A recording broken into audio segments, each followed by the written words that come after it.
My name is Emily Brooks. Today is my son Jason's wedding day. I wore a deep green satin gown I'd sewn myself, with an old silver brooch pinned to the front, salvaged from my grandmother's vintage dress. It wasn't worth much, but stitching it onto my dress felt like threading my love and blessings into the fabric of this day. In the mirror I saw a woman in her early 50s. Fine lines now traced the corners of my eyes, and streaks of silver wove through my hair. But I stood tall, my gaze as clear as freshly polished glass. For over 2 decades I raised Jason on my own. From losing my factory job when it shut down, to dragging my tired body to set up a stall at the night market, and finally opening Emily's stitch room here in town. It was these 2 hands that held this family together. Jason made me proud, earned a scholarship, landed a great job in Boston after college, and now he's marrying a kind, thoughtful girl named Lily Warren. I helped with the down payment for their new home. Watching the 2 of them now, hand in hand like no one else in the world existed, my heart felt like it had been dipped in honey. Outside the ballroom at Fairmont Garden Hotel, I greeted wave after wave of friends and relatives, all coming to celebrate. Emily, you look absolutely radiant today. Jason's growing into the spitting image of his father. What a handsome man. Lily is the sweetest bride I've ever seen. They're perfect together. The well wishes came crashing over me like waves, and I met each one with a smile. Months of exhaustion from planning this wedding melted away in that joyful tide. Jason stood tall in a black suit, a soft gray boutonniere on his lapel. Lily, in her white dress, wore a delicate smile, shy yet graceful. They stood beside me, thanking guests one by one. The sight of them was like one of the wedding gowns I'd sewn, a labor of love, every inch perfectly comforting. My sister Susan had flown in to help. As she directed guests to their seats, she leaned close to whisper teasingly in my ear, "Emily, don't you dare cry today. Mess up that makeup and you'll regret it. You're the mother of the groom, remember?" I shot her a playful glare. "You never know when to stop talking." I said it with a smile, but my eyes were already beginning to sting. Because I knew too well how hard-won this happiness had been. Jason walked over with Lily, his voice solemn. "Mom, thank you, truly, for everything." Lily added gently, "Emily, I'll make sure we're happy together." I waved my hand, a little flustered. "All I want is for you 2 to be good to each other. That's enough for me." But deep down I thought, no matter how old your child gets, you never stop worrying. Today it feels like that 20-year weight on my chest finally got a little lighter. One day when I become a grandma, I'll pack up the stitch room and close it for good. I'll spend my days spoiling grandkids. For once I'll live for joy, mine and Jason's. The ceremony was about to start. The MC stood at the mic, cracking a few warm-up jokes. Guests were mostly seated. At the head table, Lily's mother, Mrs. Warren, sat beside me. We chatted quietly. She gushed about how lucky her daughter was, and I smiled in agreement, my heart full of pride.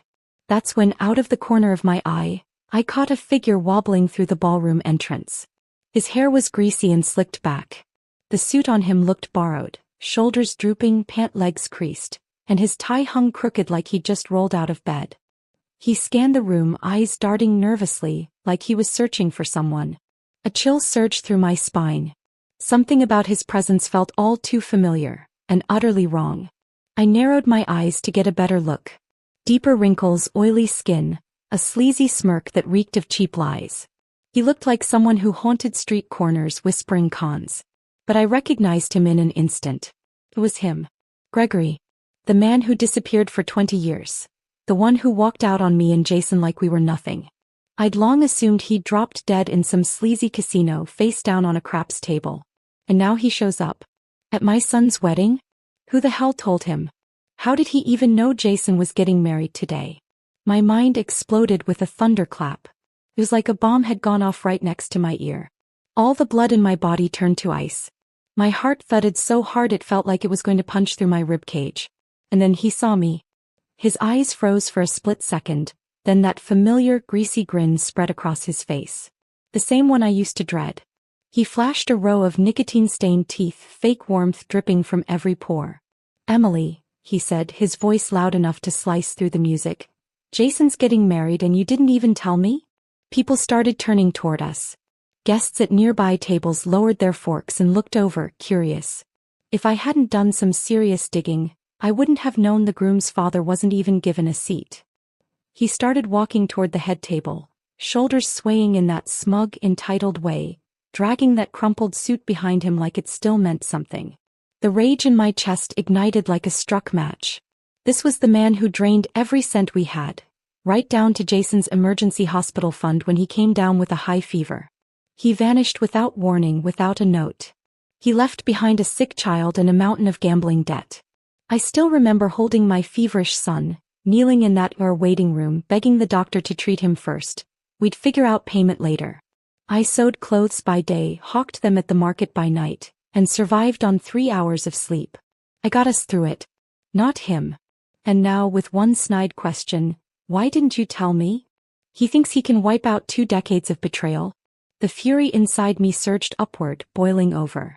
We had left a symbolic empty seat at the head table, one marked for father of the groom. It was tradition. Nothing more. I never ever thought he'd dare show up. But there he was, marching toward it, eyes full of smug entitlement like he'd earned that spot. I couldn't take it. I rushed forward, cutting him off like a lioness guarding her cub. Gregory Brooks. I spat his name so sharply my voice shook. You've got some nerve showing your face here. He stopped short, his expression darkening for a second, but just as quickly he morphed back into that snake oil smile. He pointed to the empty seat like it was his birthright. That's my seat, isn't it? I'm Jason's father. I belong there today. His voice dripped with condescension like I was just some obstacle in his way. His whole posture screamed, I dare you to stop me. It took everything in me not to slap him across the face. You get the hell out, I shouted, my voice rising past all pretense of civility. This family has nothing to do with you. That seat isn't yours. It never was. His smirk flattened into a sneer. His eyes narrowed, mean and gleaming. Emily, don't make a scene, he growled. It's my son's wedding day. You want to humiliate yourself in front of everyone. I'm his father. I deserve that seat. I let out a bitter laugh, trembling with rage. You deserve? You think this is about deserving? Jason was 8. Burning up with fever, half delirious. I carried him to the ER in my arms, begging strangers for help. Where were you? You were tossing chips in a casino, drunk off your ass, handing out poker tokens like candy. He went to school with a patched-up backpack and jeans that other kids mocked. Where were you? Lying in some stranger's bed, probably still reeking of booze and betrayal. And now that he's grown up, successful, starting a life of his own, you suddenly remember you're his father? You think you get to waltz in, all smiles and excuses, and sit at the head table like none of it happened? Not in this lifetime, Gregory Brooks. Not a chance. My whole body burned with fury. I wanted to drag him out of that ballroom by the collar and toss him back into whatever gutter he crawled out of 20 years ago. We weren't exactly yelling, but the guests weren't fools. The buzz of whispers started rising like a swarm of gnats. Is that Jason's dad? Didn't he, disappear back in the day?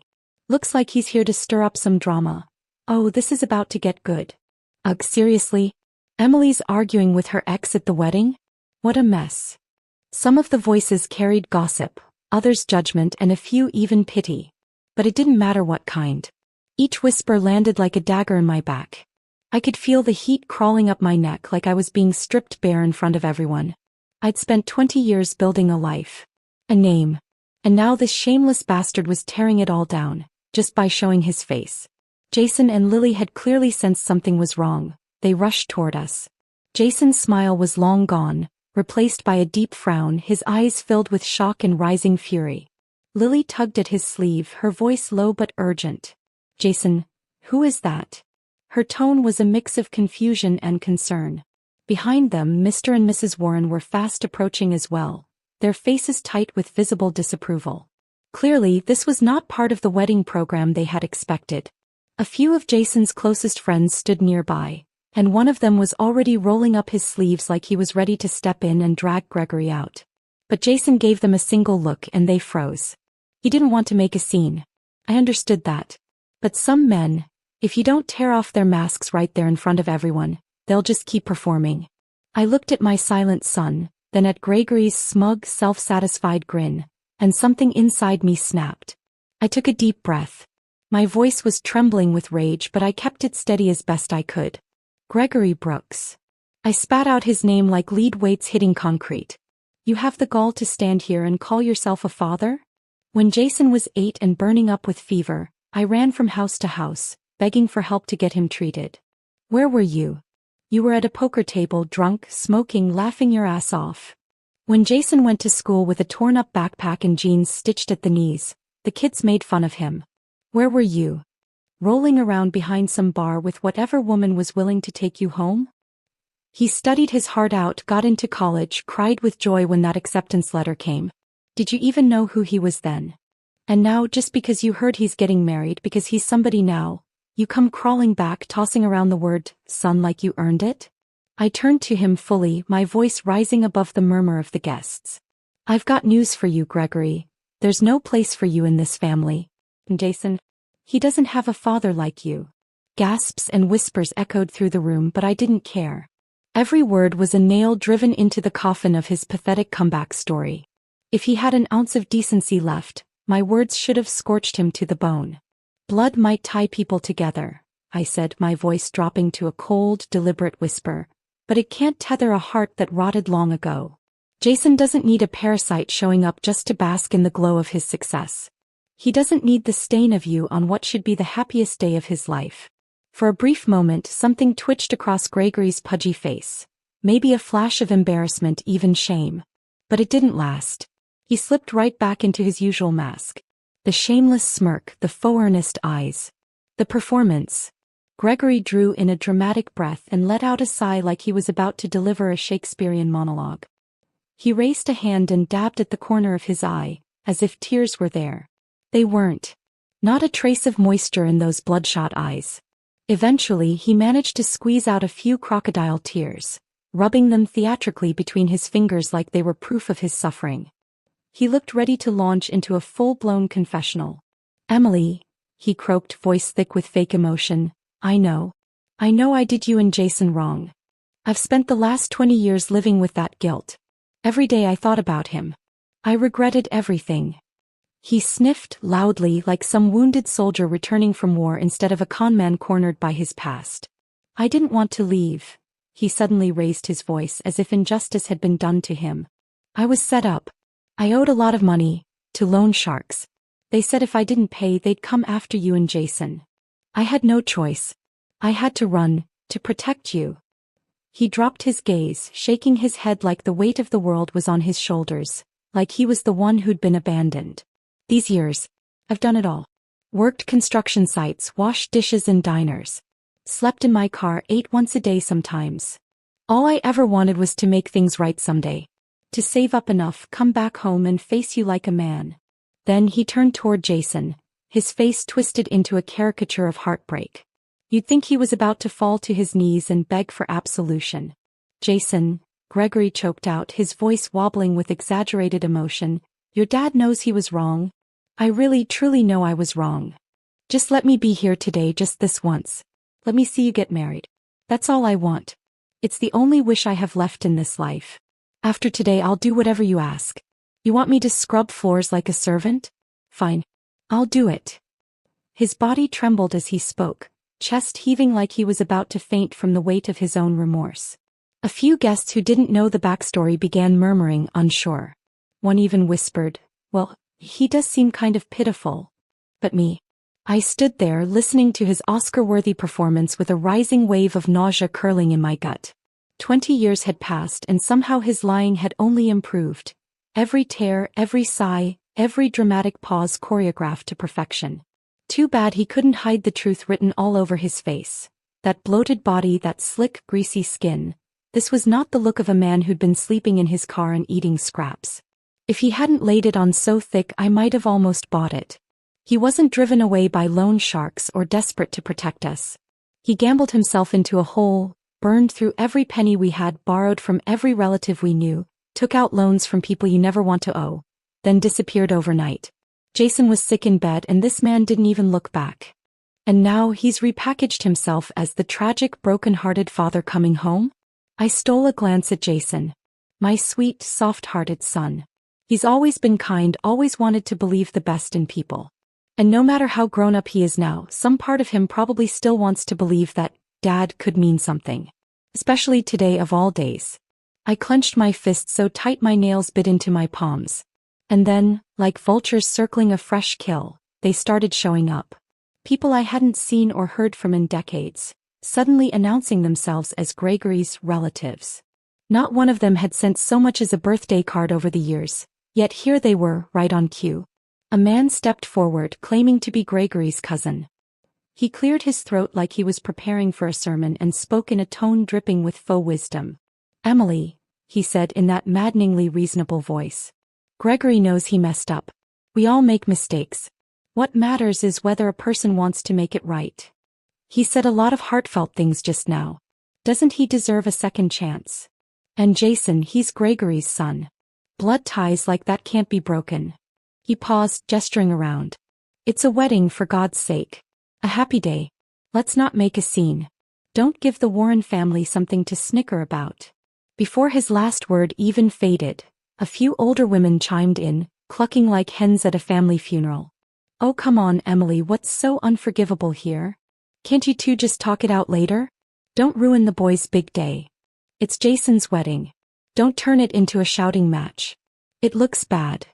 Their voices blurred together, full of empty pleasantries and surface-level concern. But none of them were thinking of me.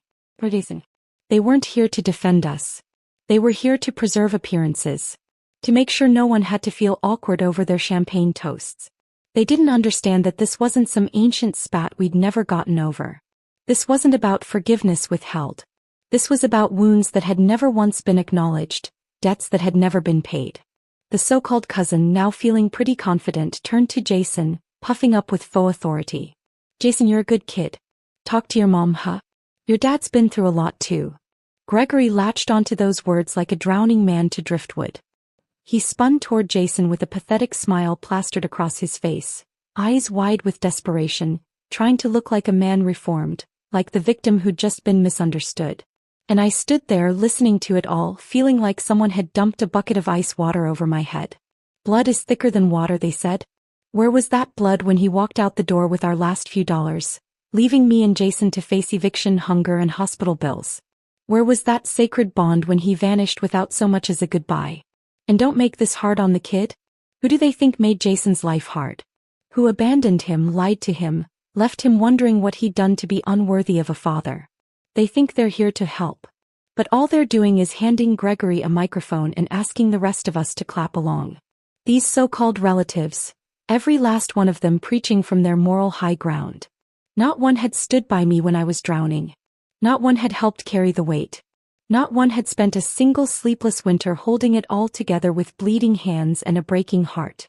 And yet here they were, playing peacemakers, acting like they were the voice of reason in our family, like they had some God-given right to tell me what forgiveness should look like. I didn't see a shred of concern on any of their faces. Only discomfort, embarrassment, fear that the wedding might turn ugly, that they'd have to explain to their friends why the groom's mother didn't keep things civil. Inside I felt cold as stone. But my eyes, they only burned brighter. This time I wouldn't back down. If I gave in now, Gregory would take it as an invitation. Next time he'd bring more relatives, more claims to what he thought he was owed, his father's rights, his share of Jason's life, his piece of our peace. He'd want a seat at the table, a say in decisions, a hand in our future. I would rather die. The ballroom had gone still, as if the whole room had taken a breath and forgot to let it go. All eyes turned to Jason, dozens of invisible spotlights now fixed squarely on him. He stood frozen, shoulders locked. He looked at me, then at Gregory. His brow furrowed, lips drawn tight. I watched the muscles in his jaw twitch as he fought something deep, something hard. And he stayed silent. My heart climbed into my throat. Because I knew this boy. My boy. Jason had always been gentle, thoughtful, careful not to hurt others. Even as a child, he never threw tantrums, never demanded anything that wasn't offered freely. He tried so hard to be the kind of person who made everyone happy. But that's exactly what terrified me now. Because deep down, in some hidden place he probably never spoke of, I knew there was a part of him that still ached for a father. Even just the idea of one. He used to watch other kids sitting on their dad's shoulders at the park. He used to stare at the empty chair beside me during parent-teacher nights. He wanted to be claimed. Even once. I was afraid he might fold. Afraid he'd give in, not because he believed Gregory deserved a place, but because he didn't want to ruin the day. Because he didn't want to be cruel. And if he asked me even once to let Gregory stay, I don't know what I'd do. Flip the damn table maybe. Then in that awful pause Gregory made his move. He pulled his dirtiest card. Emotional blackmail. He reached out a hand trying to grab Jason's arm. His expression twisted into something even more pathetic, mouth pulled down, a smear of fake tears still clinging to the corners of his eyes. Jason, he whispered, pleading now. I know you're a good kid. You've got a kind heart. You wouldn't want your dad to be humiliated in front of all these people, right? If you let me stay today, son, I swear, I'll make it all up to you. Everything you missed, I'll give it back. I nearly lunged. His voice was syrupy, broken. His eyes were damp. And I'd never hated someone more. He wasn't a man asking forgiveness. He was a snake, dressing up in the skin of a wounded dog. And no amount of theatrics could hide the rot underneath. I stared at Jason, barely breathing. My whole body had gone clammy. My palms were slick with cold sweat. My nails were digging into my skin. Jason, don't you dare. You can watch me suffer. You can watch me bite my tongue and swallow my pain. But I will not stand by and let this man ruin you. The weight of guilt. The poison of duty. That's what he wants to hook into your spine. He'll drain you dry until there's nothing left to give.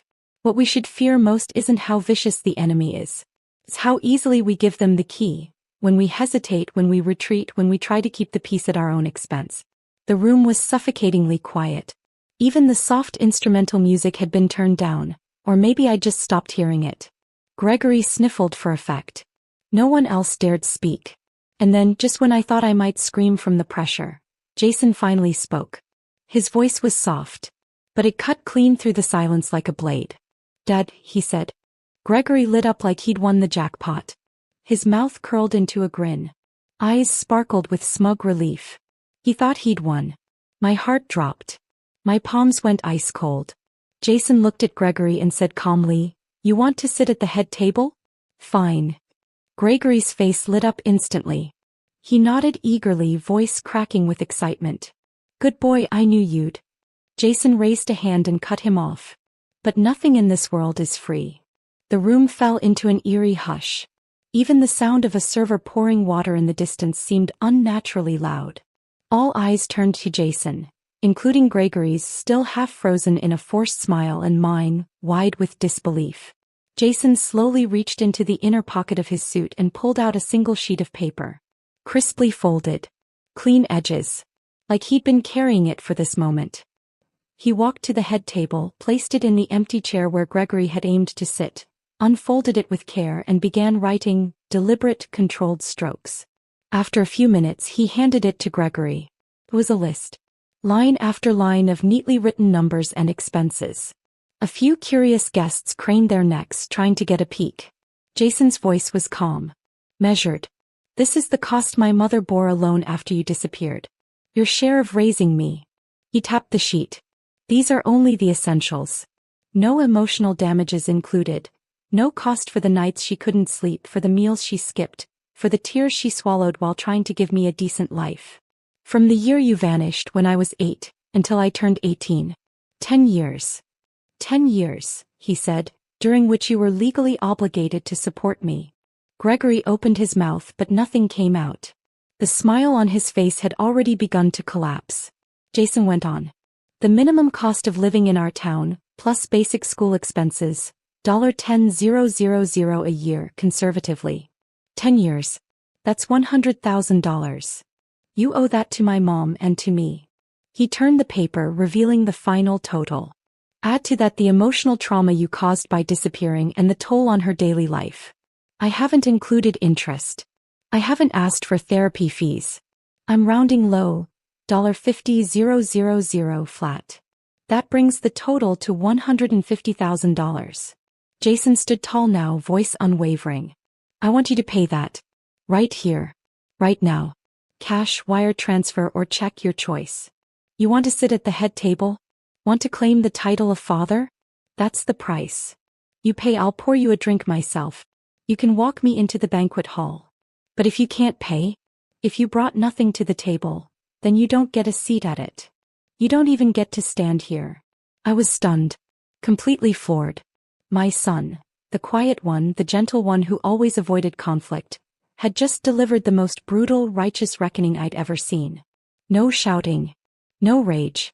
Just cold, clear arithmetic. Every word was a scalpel, precise, undeniable, and deeply, deeply cutting. I stared at him. Not the boy who used to avoid asking for new shoes. Not the boy who once cried because no one clapped for him at the school play. This was a man. A man who had learned exactly where to draw the line, and how to defend it. Gregory's face was a mess of colors. Flushed red, blotched purple, even a sickly green under his eyes. Then came the white. That pale, washed-out white of a man cornered and exposed. He raised a trembling hand and pointed it at Jason, lips twitching like he was chewing glass. Finally, from between clenched teeth, he hissed. You little bastard." The words landed like a slap. He slammed his hand on the table, missed the center and hit the edge, but the crack was loud enough to make a few guests flinch. Then he exploded. Like someone had lit the fuse on a keg of cheap fireworks. "I'm your father," he screamed, shrill and raw. "Your real father. And you're asking me for money, in front of all these people?" His spit flew as he raged, face flushing the color of raw meat. "Is this what your mother taught you? That blood means nothing. That money is everything. Where's your decency? Where's your damn humanity?" He roared like a caged animal, raising the banner of family, waving it like a weapon, hoping that guilt and shame would cover the truth. That he wasn't a father. He was a creditor who never made a single payment, now screaming about his entitlements when the bill finally came due. But Jason just looked at him and laughed. Not a loud laugh, not even amused. A cold, hollow sound that sliced through the air like the edge of a knife. A laugh that mocked the entire pathetic performance. "Dad," he said, his voice smooth and razor-sharp, "don't rush to accuse me. Let's take this one step at a time." His tone was calm, deliberate. But his eyes, they cut. "First, if you want to talk about being family, you'd better start with love. Did you ever love me? In these 20 years, did you even spend one day acting like a father? Second, everything I know about being a man, about integrity, accountability, gratitude, she taught me." He pointed at me. "She also taught me that if you borrow, you repay. If you break it, you fix it. You should be familiar with that, shouldn't you?" Gregory opened his mouth. Nothing came out. Jason didn't raise his voice. He didn't need to. That calmness, it was ice beneath which blades gleamed. "What you owe isn't just money," he said.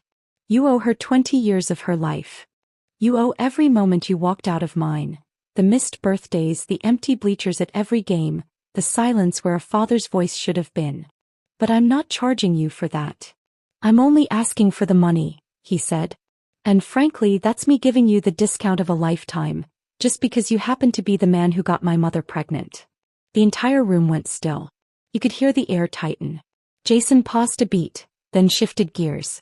"Oh, and by the way," he added, gaze like a scalpel, "that $150,000? That's calculated in 20-year-old dollars. If we want to get precise, adjusted for inflation, interest rates, and emotional damages, $150K is just the opening bid. You stole every last cent from my mother and left her holding the sky up alone. If we tripled it, you'd still be getting a deal."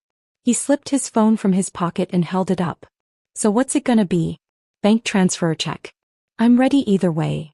Whatever blood had been left in Gregory's face drained out in an instant. He sat there, frozen like a computer caught in a crash loop. Then he snapped. He shot to his feet, the chair screeching behind him like it was in pain. "I'm your father," he screamed, frothing at the mouth. "And you're handing me a bill? In front of everyone? Is this what your mother taught you? To worship money? Is that all I am to you now? A damn dollar sign?" His voice grated like sandpaper, ragged and shrill. "I raised you. I gave you life. You think that's worth nothing. You think you made it here on your own. And now you want to humiliate me for this? This pocket change?" His words fell apart. He began flailing, shouting over himself, spit flying, eyes wide and bloodshot. "I regretted having you the year you were born," he bellowed, face twisted in rage, body shaking with the effort. "I just wanted a damn seat. You act like I asked for your house and car. You think you're too good for me now. You've got a fancy suit and a fancy job, so now your father's just garbage. He looked like exactly what he was. Not a father at a wedding, but a deranged man trying to crash a celebration he had no part in. No one said a word. No one helped him. Jason didn't flinch. Didn't blink. He just turned slowly to face the entire room. His voice was quiet. Measured. Dead calm. I'd like to make a formal statement, he said. From this day forward, Gregory Brooks is no longer part of my family. He pulled a second folded sheet of paper from his breast pocket. Held it up for everyone to see. This is a family disavowal notice. I will be filing it with my mother, Emily Brooks, next week for notarization. He looked out over the crowd, at friends, family, strangers. Socially, legally, emotionally, there is no longer a father role in my life. Not in name. Not in spirit. Not in memory. Gregory stood there like he'd been slapped in the face in front of a live audience. The words caught in his throat and stayed there. Jason kept speaking, his voice as steady as ever. This wedding, he said, was built by my mother. She walked every mile with me to get here. So if anyone thinks they can show up today and claim the title of Dad for a little attention, maybe start by asking yourself if you've earned it. No one said a word. The silence in the ballroom was absolute. And then it was my turn. I stood, fully, walked over to Gregory, took the list and the statement from Jason's hand, and gently placed them on the table in front of Gregory. Then I said just one sentence. You've been absent from Jason's life for 20 years. Please, stay that way. I didn't yell. I didn't cry. My voice wasn't loud, but it cut like a dull blade, slicing away what little dignity he had left. Lily's father rose quietly from his seat and spoke to the hotel manager. Seconds later, 2 security guards appeared beside Gregory. Sir, one said calm but firm. You're disrupting the event. We'll have to ask you to leave. Gregory glanced around, at me, at Jason, at the guards. His lips moved like he wanted to say something. But no words came out. No one pleaded for him. None of the relatives who'd backed him earlier said a thing. Even the ones who spoke up for him before quietly averted their eyes. When the guards escorted him toward the doors, I saw it land on him all at once. It wasn't just a chair he had lost. It was a role. A title. A place he could never claim again. The doors shut behind him. And for 2 seconds the room held its breath. Then the music resumed. Soft, graceful, rising like sunlight spilling back into a room. Jason came back to me. He didn't speak. He just reached out and took my hand. Lily's father raised his glass gently and said, Emily, you're an extraordinary mother. I nodded and returned to the head table. To the seat that had been left empty. The one meant for the real parent. Gregory, meanwhile, stood outside the hotel, gripping a wrinkled paper bag stained with cake. His face was burning red as he paced and shouted into his phone. They're insane. All of them. Can you believe it? That little bastard Jason actually gave me a bill. A damn bill. He's gonna pay for this. I swear to God I'll sue for emotional damages. A woman's lazy voice came through the speaker. Sweetheart, don't get your blood pressure up again. Blood pressure. I'm being robbed. Gregory barked, stomping out a cigarette as ash scattered around his shoes. They're trying to screw me over. Make me pay, make me look like a fool, throw me out like garbage. Not happening. Hell no. What he didn't know, what he couldn't have imagined, was that just 1 week later he'd receive an official envelope from Jason's attorney. A thick stack of documents, clear and thorough. A civil lawsuit. Filed for failure to provide child support and for emotional damages. At the top was a printed copy of the very same invoice Jason had placed on the table that day. Itemized. Line by line. Gregory's face drained of color. His first reaction? Ignore it. That is, until he got the call. Mr. Brooks, said Jason's lawyer, calm and courteous, our investigator has already located your real estate holdings and bank accounts. We advise you to fulfill the payment within 15 days to avoid a motion for asset seizure. Gregory froze. All those years he thought he'd hidden his tracks. The house down south, the car, the cushy setup with a widow who'd inherited an insurance payout. All of it had become evidence. Within 2 months he was forced to sell one of the houses, offload the car and wire the full $150,000. The day the money arrived I didn't celebrate. Jason came home, handed me the deposit receipt in a sealed envelope and said, "Mom, you can spend it however you want." I held the envelope, silent for a moment. Then I said quietly, "I won't spend it on myself. I'm not owed a better life. I'm owed time." 1 year later, Stitch Room closed its doors. The old tailoring shop was repainted, soft curtains hung in the window. Inside, kids sat at tables learning how to sew by hand. I stood by the sewing machine helping a 16-year-old girl adjust her fabric. On the wall, a simple wooden sign hung quietly. "This is not a shop. This is what you do when no one shows up for you." I looked at that sign, my gaze calm. No anger. No grief. Just peace. Everything was exactly as it should be. I always thought I was a reasonable person. Really, I never believed I was biased toward my dad. Gregory left us when I was 8.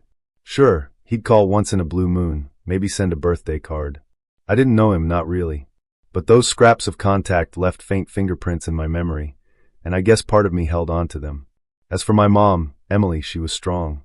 So strong it scared me when I was little. The silence she held when she was tired. The weight in her eyes when she didn't speak. I used to be afraid she'd stop holding everything up, that one day she'd just collapse under it all. But she never did. She raised me on her own. Got up at 4 in the morning to sew. Still had dinner ready every night while I sat at the table reading my homework out loud. And not once did she badmouth my dad. She never said he abandoned us. Never taught me to hate him. I always thought she'd let it go. That she was too proud, too dignified, too strong to care. Until my wedding day.